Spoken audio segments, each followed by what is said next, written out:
Aujourd'hui à l'émission, le thème sera le yoga du son. Je rencontre Amrita qui nous explique le chœur Amrita Bhava et je vous amène avec moi dans une pratique du chœur de chant.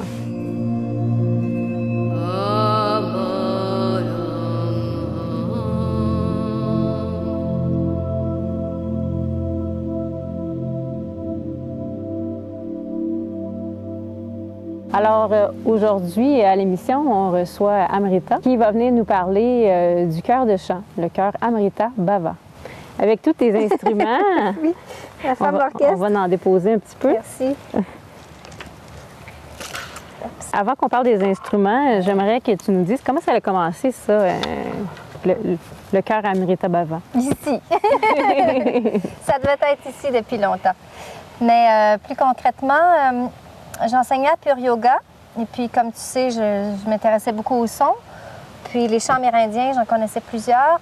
Puis est venue l'inspiration, je me souviens pas comment, de créer un cercle. Donc, vraiment de se mettre dans la forme du cercle, des soirées de chants semi-improvisés, donc un espace d'expression et de découverte vibratoire, puis à demi animé par moi, donc des propositions de chants dans chaque direction. Pour vivre un moment de dépassement, un moment de communion ensemble et créer vraiment des liens de confiance.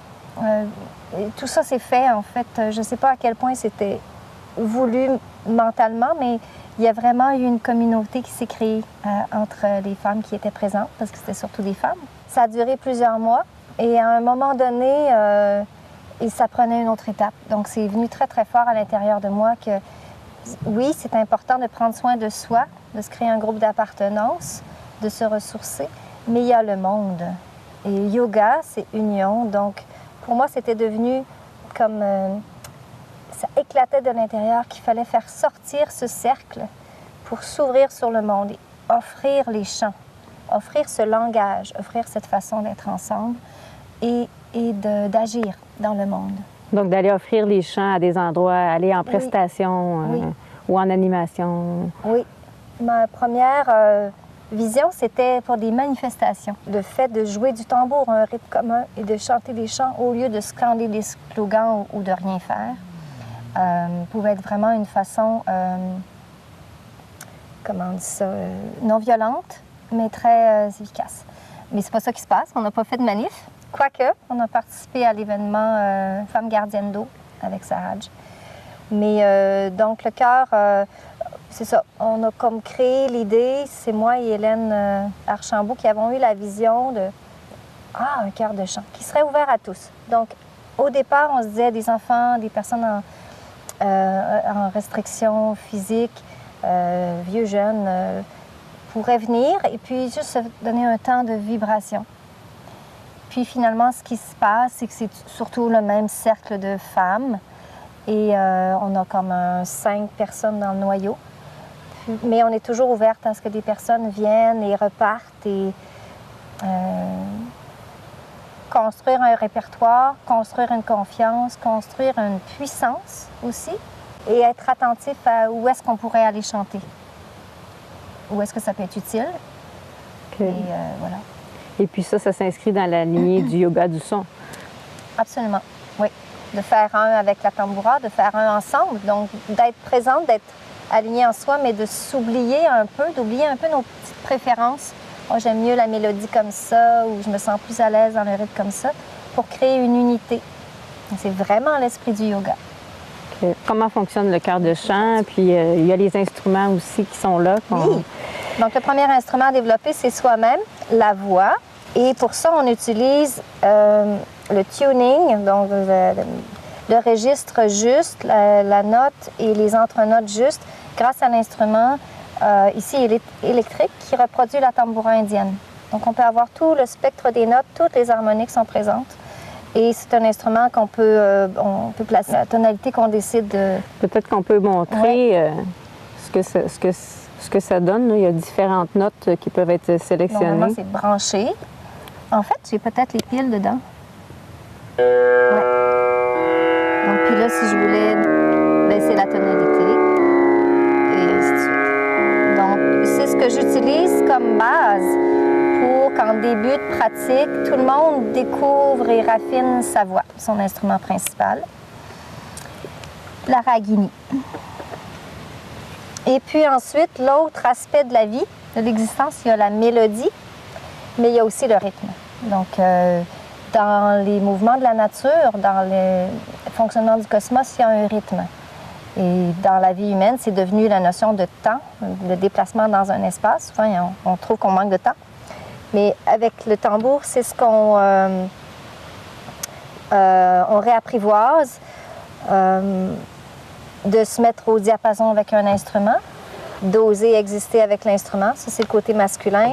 Côté féminin, donc de faire un, encore une fois, l'esprit du yoga. Puis ensuite de faire un ensemble, essayer de voir le même rythme. Bonjour. Que ça.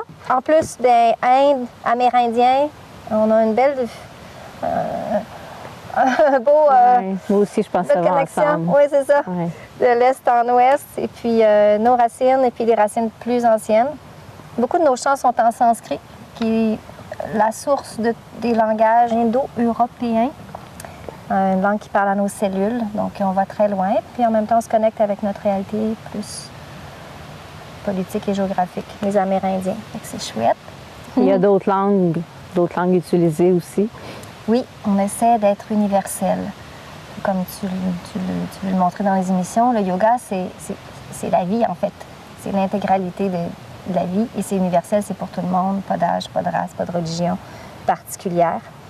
Donc oui, on a des chants en sanskrit, cette langue ancienne, en français, en anglais, en hébreu, en latin, un peu en espagnol. Enfin, on essaye, on est meilleur dans certaines langues. On essaie d'élargir. Et puis, comme ça, tout le monde peut s'y retrouver. Ça ne vient pas chercher la même fibre aussi. C'est vraiment intéressant pour nous. Ah, c'est ça. Puis c'est plusieurs traditions. Oui. Donc, c'est moi qui décide des chants, qui est le dernier mot, parce que je tiens à garder une certaine optique. Je ne veux pas qu'on aille trop dans le populaire ou trop dans le relié à des religions. Des choses qui vraiment touchent tout le monde. La rivière coule. La rivière coule. Elle coule pour tout le monde. Elle coule. Les chants sanscrits, on ne comprend pas, alors on le vit. J'essaie d'aller chercher des chants qui me touchent, des chants de tout mon héritage de toutes ces années de chant, puis des chants qui sont proposés aussi. On les essaye, puis on voit si ça va vraiment dans la ligne dans laquelle on veut rester. Puis les autres instruments, c'est pour accompagner, comme le bâton de pluie et la rivière coule, ça doit aller ensemble. Exactement. Pour amener le son de l'eau. On a ici quelque chose qui est sonore aussi, une ceinture de baladie, mais qui fait vraiment un son très délicat, des paillettes, des petites étincelles de lumière. On l'utilise dans quelques chants. On a la maracas ou shaker. On en a différents. Des fois, c'est des œufs, donc les sons varient. J'essaie d'aller chercher des nuances selon les chants. Et puis, il y en a d'autres, mais ici, j'ai les clochettes ou les tingsha de l'Inde ou du Tibet, qui ont deux sons principaux. Souvent, elles vont être utilisées pour commencer ou terminer un chant, pour amener un rythme et quelque chose de léger, de plus sautillant. Mais c'est une belle inspiration que tu as eue de partir ce chœur de chant-là. Donc, et moi, j'en fais partie. C'est un privilège d'en faire partie. Je pense qu'on a la chance aujourd'hui d'avoir le chœur de chant pour une répétition. Tout à fait. On va aller s'installer, puis on va vous montrer un petit peu comment on travaille la voix, le rythme, puis vous faire un chant. Je vais te laisser aller t'installer, puis je vais aller vous rejoindre. Alors, on fait une petite interlude et on se retrouve avec le chœur de chant Amrita Bhava. Bonjour. Jenny. Namasté. Merci les filles. Salut les Shanti Girls. Alors, bienvenue à notre pratique du chœur Amrita Bhava, qui est une chorale yogique au service de la communauté. Donc, ce qu'on va faire, on va vous montrer comment on se centre au niveau de la voix avec l'instrument qui reproduit l'instrument sacré indien, la tambura. Alors, on place la justesse du son et puis la belle circulation fluide de notre son avec ça. C'est comme ça qu'on commence nos pratiques. Vous pouvez prendre le temps de fermer vos yeux, les filles. On va prendre 3 bonnes respirations, se permettre d'arriver dans notre cercle. Prenez bien appui sur votre chaise et puis on tourne notre attention vers l'écoute. On peut chanter simplement ce qu'on entend. Alors, tournons l'écoute vers le son de la ragini. C'est un fa dièse aujourd'hui. La fréquence du cœur mystique, certains disent. On va commencer doucement quand vous êtes prête, vraiment en ouvrant bien la bouche, avec la belle forme pour le son A, et en laissant circuler l'air du début jusqu'à la fin de la respiration.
Anna Maria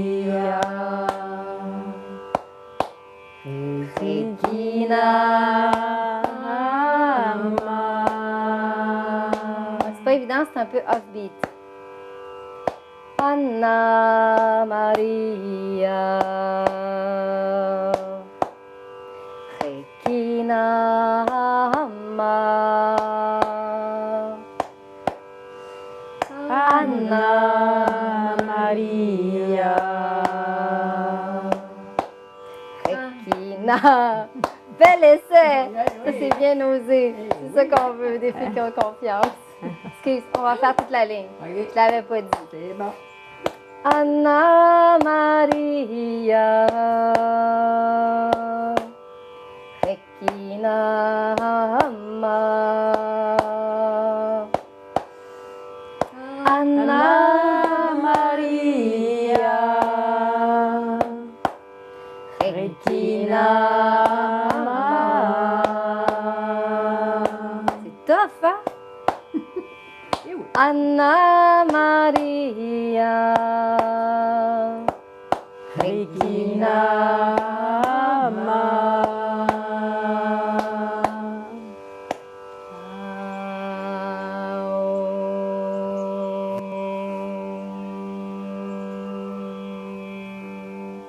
Donc de nouveau, on va bien articuler notre yoga de la bouche, le A bien grand, le O comme la totalité, la bouche bien ronde et le M, le son est résorbé à l'intérieur. Le M, c'est la dissolution. Tout s'efface pour retourner dans le grand tout. On va faire 3 ohms comme ça.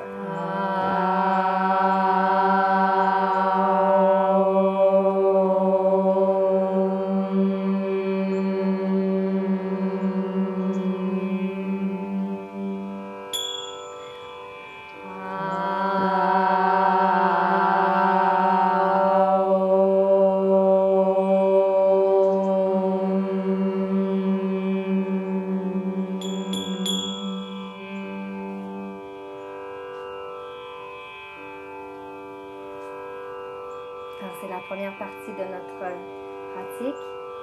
Maintenant, on va se lever puis on va apprendre un rythme. Parce que le cœur Amrita Baba utilise plein d'instruments. D'abord la voix, d'abord la connexion, et puis les tambours, maracas, clochettes, bâtons de pluie, ragini, etc.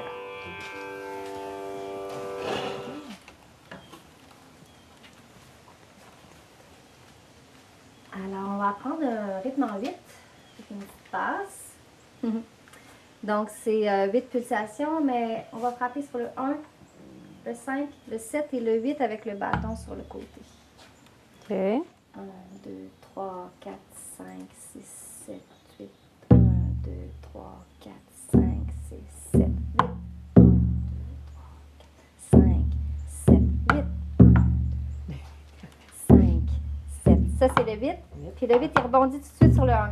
Fait qu'on peut peut-être juste pratiquer ça. De côté. Ouais. Donc, ça aide s'il y a une gestuelle qui est claire.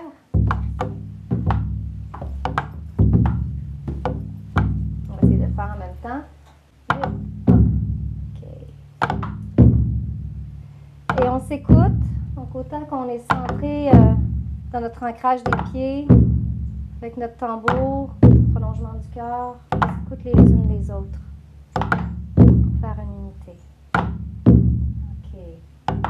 1, 2, 3, 4, 5, 7, 8, 1,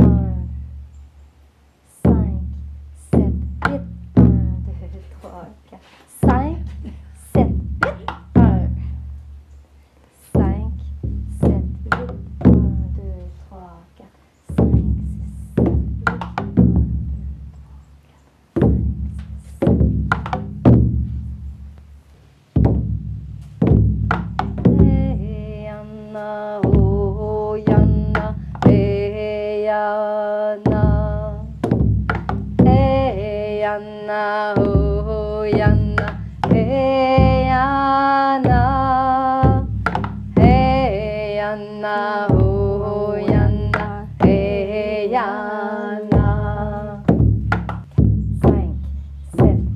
Vous pouvez fermer les yeux maintenant puis vraiment sentir la vague particulière de ce rythme dans votre corps. 5, 7. Les rythmes sont des entités. Ça prend du temps avant de les apprivoiser comme si c'était des personnes.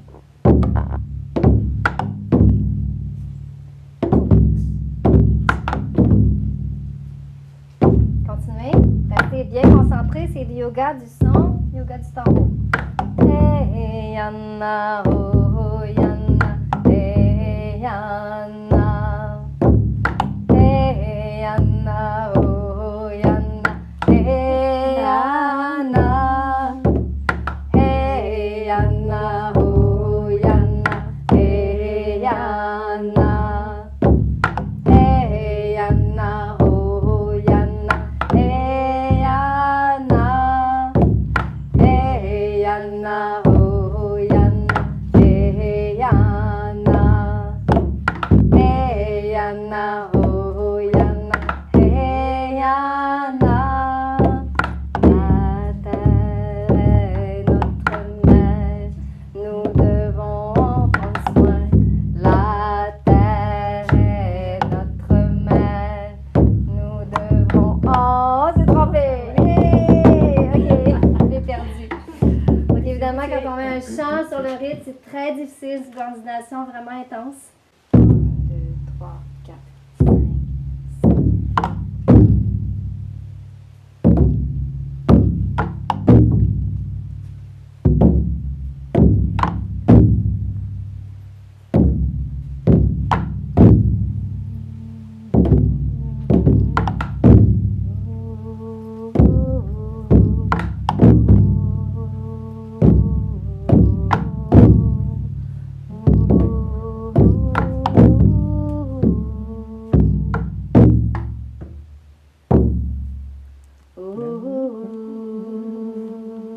Il y a un petit peu de chaos sur la planète. Fait que c'est bon, la semaine prochaine, ça va être plus facile. Ça va prendre le temps avoir le temps de s'intégrer dans votre corps. Merci.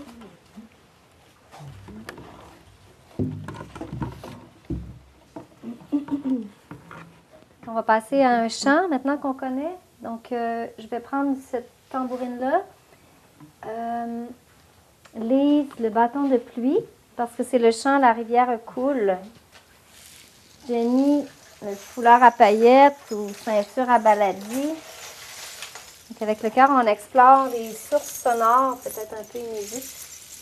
Puis, Sophie, tu peux prendre la maracas. Parce que je vais te dire quand commencer. On juste tasser ça. C'est un chant d'origine amérindienne. On ne connaît pas exactement la source. C'est chante aussi en anglais. On va faire comme d'habitude. On va commencer avec des ou. Un petit peu de... Comme si c'était de l'eau. Alors, ou deux.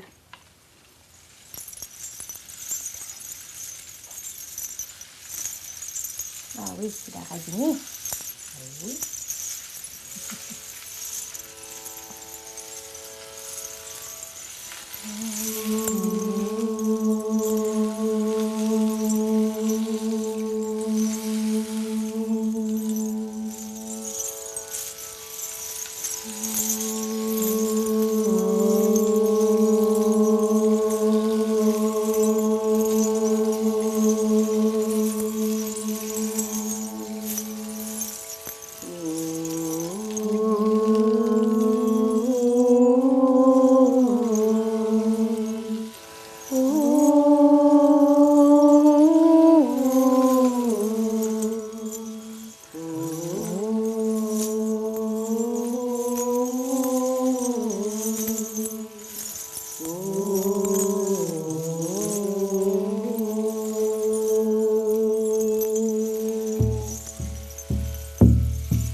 prière de Asaru Emoto, une des prières qui a vraiment fait ses preuves pour restructurer les molécules d'eau.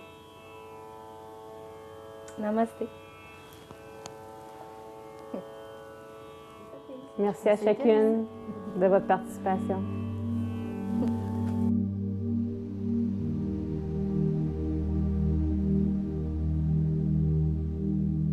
Alors, en terminant, je vous rappelle que le chœur Amrita Bhava est ouvert à des nouvelles personnes qui voudraient se joindre. Et le chœur est aussi disponible pour des événements. En fait, c'est une chorale spirituelle au service de la communauté. Alors, pour plus d'informations sur le chœur ou le contenu de l'émission, vous pouvez consulter naturellementyoga.com.